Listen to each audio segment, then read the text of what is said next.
everybody, to our Ohio Business Spotlight. Today, I have Ron Delisandris, owner of Alley Cat Design, and we both have busy schedules, and we had a hard time syncing this one up, but we made it happen today. This is going to be a great podcast. Ron, welcome to our podcast. We're really excited to have you. Thanks, Greg. I'm glad we could finally get together on this. Absolutely. Well, it's you been an have a adventure for the story last to month tell. or so. You have a story to tell. Number one, when people hear your story, I've only heard a portion of it from when you and I talked previously. You have a story to tell that is going to impress a lot of people far beyond just your customer base, because entrepreneurs, when they're in the community and they're making things happen and they're growing their business and they're stretching their marketing reach, they end up impacting more than just their customer base. Tony's not with us today. Tony is on a mission trip with Lydia's Mission in South Africa. So everybody, if you will just quickly shoot a quick prayer up for Tony, that all things go well this week right here for them. But your story, first off, I want you just to dig in right from the beginning. You really, the meat and potatoes of your business is you design logos, you design marketing material, but you produce t-shirts. How did you get excited about that? When did you start? What got you excited? What did the beginning look like, Ron? Well, let's see. Back in '92, I was working for an ad agency out of Coraopolis, Pennsylvania, which is right outside of Pittsburgh. It's one of the Pittsburgh market areas. And it was a great little firm. I was there for about a year and a half until the business actually dissolved. One of the guys that I was working with, his brother had started a screen printing company. And I had really didn't know much about screen printing particularly. I mean, I understood printing, of course. I have a bachelor's degree in fine arts from Columbus College of Art and Design. So the background always has been in art and always has been in printing of some sort or production of some sort. So when this company went belly up, unfortunately, he and I started talking, and he said, "You really need to speak to my brother about his company and maybe something you're interested in." So I took a chance and I went down and spoke with the man, and it turned out, it was a very exciting opportunity. Unfortunately, it did not pay well, but extremely exciting. So I looked at it as an extension of my education, which was a nice way of looking at it. But time daycare was met and all the other responsibilities. I made about 50 cents an hour doing the job. But nevertheless, I learned quite a bit. What I really liked about the idea of screen printing was that anybody can not anybody, but most can create a painting, a one-off. That's nice. But being able to produce something multiple times and allow it to keep its integrity was really enticing and intriguing to me. So I was all in. I really got into it. I worked for them for about 2 years. So from about 92 to 94, or 95 actually, I worked with them. So about 3 years. I had the opportunity, unfortunately, after a car wreck, I was able to get back to the Dayton area from the Pennsylvania area, and with the money that I made from the car, not necessarily made, but was compensated from the car accident, I was able to start a shop. So in 1996, we started Alley Cat Designs. So here's what business owners really want to know. You worked for somebody else. Sure.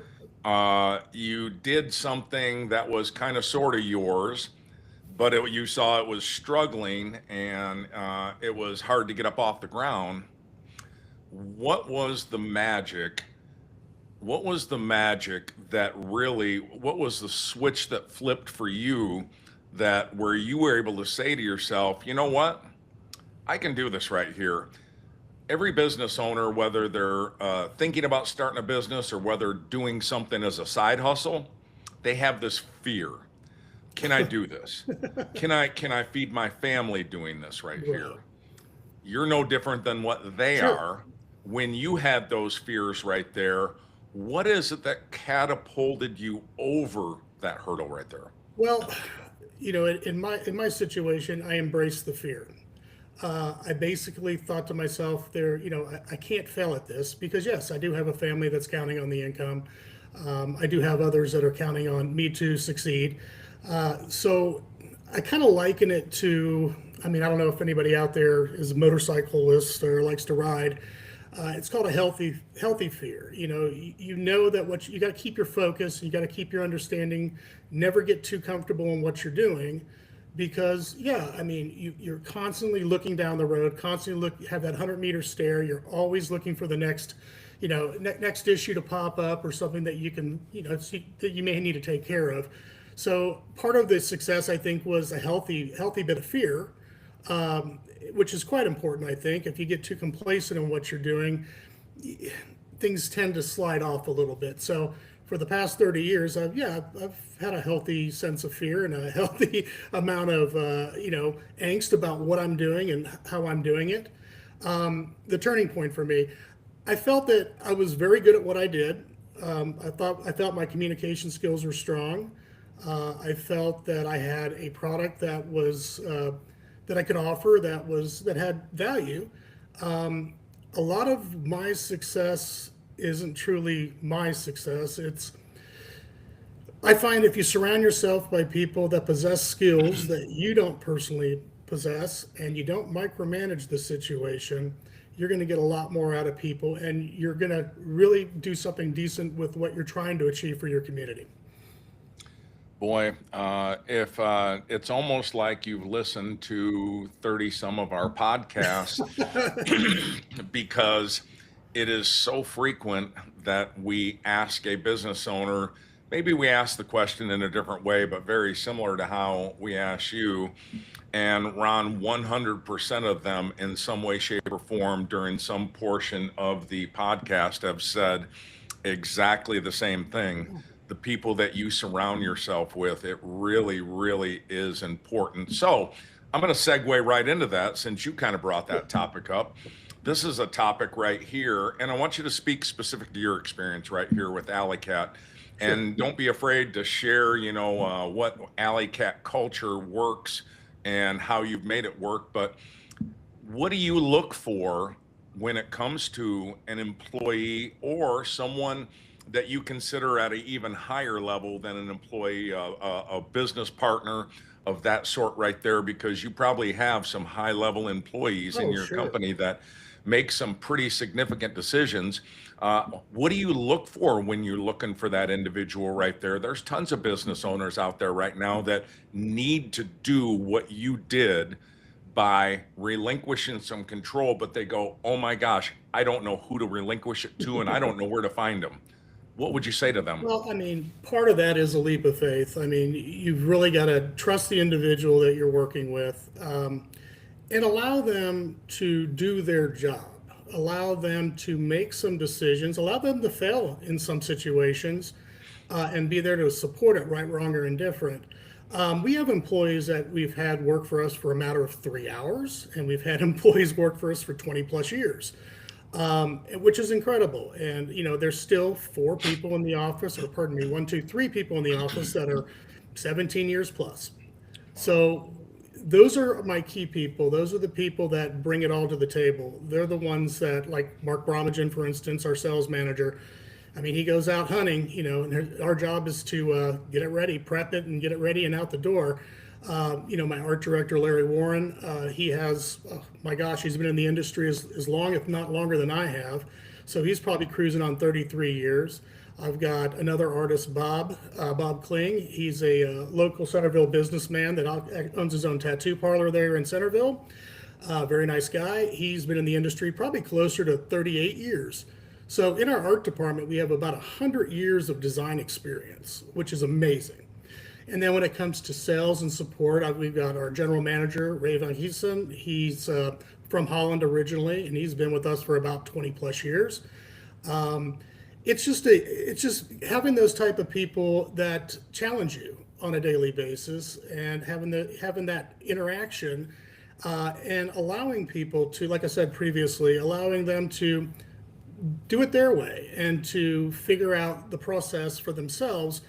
without micromanaging the situation. But always, and my job is to kind of oversee and make sure that everything's moving in the direction I need it to move in. When it comes to production, I mean, you got to have key players in the back room. You got to have make sure that the product gets produced properly and that the process is clean and it's boxed properly and you're getting the customer's getting what they're asking for. So I've got actually my son runs the production department, Andrew, and he's been doing a smash up job, fantastic job, and I put a lot of faith and a lot of trust in him. And unfortunately he hears it more from me than most will hear from me, and that's usually the way it goes. But he's very good at what he does, and he's been doing it for quite a while. So I'm very, very proud and very happy to have him on the team. But yeah, the biggest thing is, like we'll segue right back to it, is the people you surround yourself with.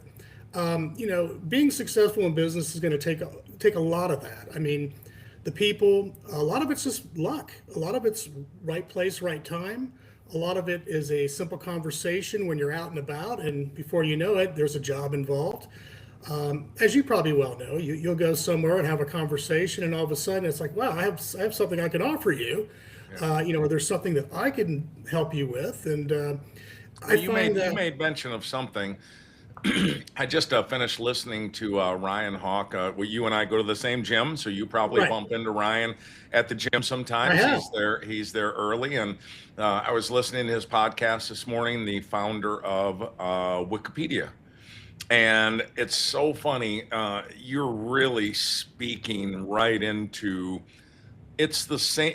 It's not a different recipe for success in business. You are saying a lot of the same things that other business owners say, and trying to get people to recognize, like you talked about trust. Ryan and his guests talked about trust 20% of the podcast, talking about Wikipedia and him allowing to put information up there. And he trusts first, leads with trust until that trust is broken. Correct. And you really captured what it takes to develop a team with the culture that your team has. It speaks a lot to that. Let me ask you this right here. Go ahead. As you've been in business, boy, you said since 96. 1996. Yeah. So that's 30 years. Can you give me an example of something that has jumped out of the bushes at you? It can be employee related, it can be financial related, it can be marketing related, something that you were not planning for, something that just jumped out and for a period of time wreaked some havoc with your business. And then what was your solution to that, figuring that out? Because you obviously figured it out because you're still here stronger than ever. What is something that did that right there that kind of jumped out unexpectedly at you? Well, I don't know if it was that's a very difficult question to answer, really, because there's a lot of things in 30 years that get thrown at you.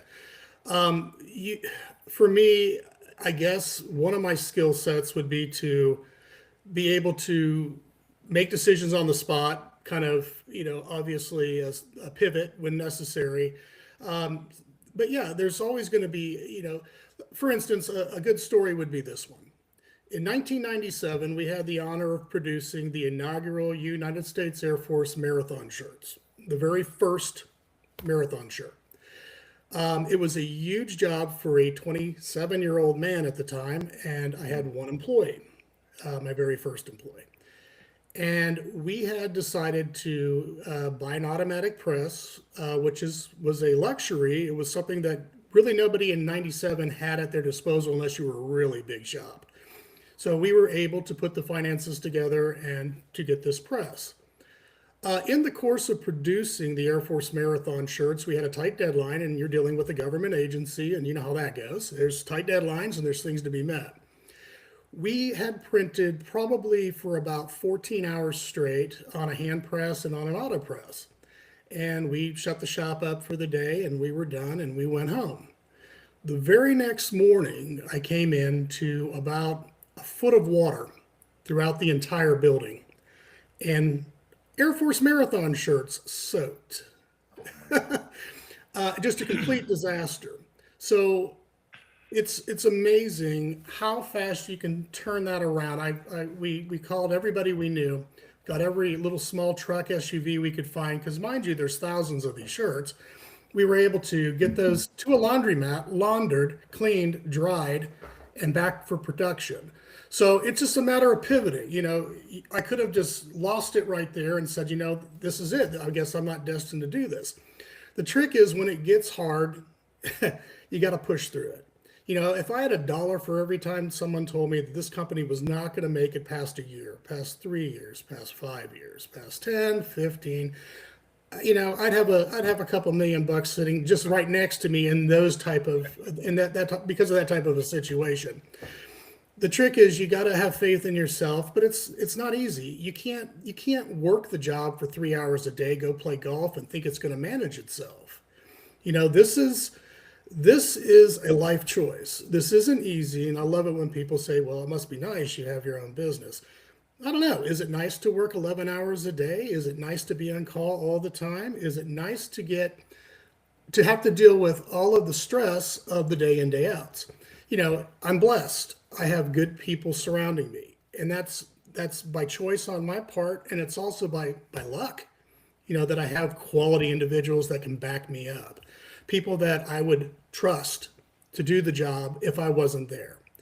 And that's very important to me. And the other aspect to all of this is, beyond the 30 years with boots on the ground, it's where does this place go in the next 30 years? Who's taking care of the reins at that point? Making sure that there is a legacy there, that there is something of more value than just one person. It has to be bigger than yourself for it to actually work. And you really have to let go of the self when it comes to business at some point and say, this is a collective whole. This is something that we're all proud of. We want everybody to be proud of. Hey, look, we just purchased a building, and we've been in business for 30 years, and it's taken us 30 years to get to that point. But it's 30 years of hard work from not only me, but from the people that I surround myself with. It's their doing just as much as mine. And I think sometimes business owners forget to thank the people that got them where they are, and to help nurture what their needs are, and make sure that there's a future for them in your organization as well. Well, I tell you, anybody that knows you, Tony usually leads our podcast off with just this theme that is recognized in successful local businesses. Anybody who knows you knows that you are known in the community because of what you do in the community, how you're visible in the community. Can you articulate to another business owner, and again, because we want to promote Alley Cat Designs, Sure. I know that there's a million things you've figured out that were outside of the realm of that, but can you articulate to other business owners how important it is to be visible out there in the community, not just with a storefront? You just bought your own building, so it took you 30 years. So you have been visible in the community, even though you haven't owned a building for 30 years. Can you articulate how important that is and some of the ways that you do that? Sure. I mean, in our situation, a lot of what we do is we work with a lot of schools. We work with a lot of colleges all the way down to high schools. We deal with, the GWalk, the MVL, the SWBL, and so on and so forth. We work directly with ADs. We work directly with the commissioners of these leagues, and we pass savings on, and we want to make sure that, our products are reasonably priced, and people are able to achieve that, and to do those type of things. We give back wherever we possibly can. We put our ad in, and we sponsor things. We put our ad in annuals and things of that nature. But more so, it's just listening to what your community actually needs, and not turning a deaf ear to it. It doesn't mean you necessarily have to go out every weekend or every day and beat the street and shake hands and things of that nature. But it's nice to definitely address what your community is in need of and what you can do to help them. A lot of what we do is in kind. We make sure that we help them with their products. We help them with design work. We'll do a lot of that. Pro bono. We'll take care of them. Especially since they take care of us. So it's that's it is very important to make sure that you're working within your community. And some depending on your type of industry, your community may be 7 blocks or it may be 7 states or more. But keeping yourself available, making sure that you return calls when necessary, of course. Emails are important. Make sure you're constantly in contact with people, because you just got to do that. I mean, those are the type of things I think people fall short on. And I'll get back to them. I'll get back to them. I'll get back to them. Look, like I said, we've been blessed, and we're very grateful for our customer base. They do have choices. It's like anyone else. And if you're doing a good job and you're making contact on a regular basis, and you can relate to that as well. I mean, keeping in contact with your clients is extremely important, and it doesn't have to be an involved situation. It could be a, hey, how's it been? How have you been? Are things going great? What can we do for you, if anything? So Well, it sounds yeah, like you're stealing a go page out of Bill Brink was on our podcast a couple episodes ago. Owner of Carol Wirtz Tire down in Oh, yeah, Dayton, yeah. and he said something that you're saying the exact same thing, but he actually put it to just a little cliche. He said, "We are relational, not transactional." And I'm certain that you could not have established the business that you've established with as many schools, Oh, with as many organizations. You're not being transactional when you're doing that right there. That is relational and really helping people understand that, almost how you closed it out. You said, man, sometimes it's just reaching out and saying, hey, thanks. If there's anything else I can do for you, just checking sure. up. Relational is what you're telling me. And again, it's just a common thread. Business owners that are successful, they do the same thing right there when it comes to that. We're winding up here, Ron, but I want one last opportunity. I want you to really share, what does Alley Cat Design do? What needs can people come to you for? Give us that in a 2-minute spiel. Go. Okay, Alley Cat Designs. I mean, we should be and can be your go-to place for any type of promotional items, any type of embroidery, screen printing, graphic design work, signage, those type of things. What can we do for you? We work with you. We'll work through your project, we'll work through your process and make sure that all your needs are met to the best of our abilities. And we'll also tell you where the limitations are. We don't overpromise. If there's something that cannot be done for whatever reason, we'll explain it to you. And I think that's quite important. People's expectation levels are set, and there's some processes that won't be able to achieve some of the expectation. So it's quite important to have that conversation with the client, and we're really good at that. We're really good at letting them know what's possible, how it can be done. Yeah, I mean that's kind of been at the core of our business, has always been under promise, over deliver. That has always been what we've kind of made our mantra and kind of worked around. Nothing is worse than falling short, and if you put yourself in that situation consistently, you're not going to be around very long. Unfortunately, you have one bad experience and 100 people find out about it. You do one thing good, nobody knows about it. So you normally get the reactions when there's been an issue. It's far and in between when you've done a great job that somebody stops and goes, "Hey, that was wonderful. Thanks so much." So, I mean, I think most people see that in all industries. It's normally the squeaky wheel, and it's normally where you address issues. But yeah, I mean, we're a full service design and a graphic design and screen printing company, and yeah, we would love to help anybody in our community or past our walls to help promote themselves and their business. And you forgot to mention you have a staff that collectively has over 100 years of experience. So Oh yeah, 100 years I'd say experience in design work, I'd say and qualified. All right. The only thing I didn't prepare you for in this podcast here is a question. And boy, some people rattle off the answer just like this, oh my, and some people trip over it. And but I'm going to throw it out there here we go. because the future of this podcast means us finding guests. Right now, we're so blessed to be booked out into March for this podcast. But can you give us a couple businesses that you would love to see that you think the community of business owners can, number one, learn from that business owner that you know, and another business or two that want to be promoted or that you think really need to be promoted, deserve to be promoted? Who Okay, would you go to? the first person that pops into mind, and I'm not certain if you've spoken with him or his business, is David Shard, Forge Line. Ah, man, I know of Dave. We've communicated a couple times. Yeah, I'm going to have you email me that, but that's a great one. Thank you. He's a fantastic guy.